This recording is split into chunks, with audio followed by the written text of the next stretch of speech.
Le fait que chaque époque projette ce qui est sa technologie la plus avancée dans sa représentation du cerveau. Donc au XVIIIe siècle, c'était un cerveau machine avec des engrenages, puis ça a été un cerveau électrique avec des câblages, puis un cerveau ordinateur au moment de la cybernétique dans les années 50, et puis aujourd'hui un cerveau algorithme. Est-ce que ça ne doit pas inciter à une certaine modestie quant à ce savoir, hein? C'est le moins qu'on puisse dire.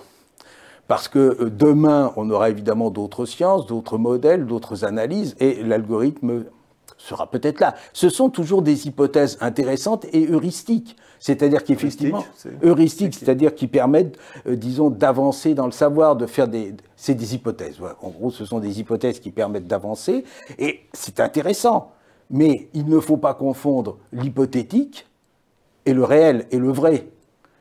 La science fonctionne dans de l'hypothétique, elle ne fonctionne pas dans la vérité pure. Donc ça, et c'est là où et si elle fait comme ça, ce n'est plus de la science, c'est de l'idéologie. Et j'ai bien peur qu'avec la neuropédagogie, on passe du côté de l'idéologie, c'est-à-dire d'enjeux qui ne sont plus des enjeux de connaissance, mais des enjeux, disons,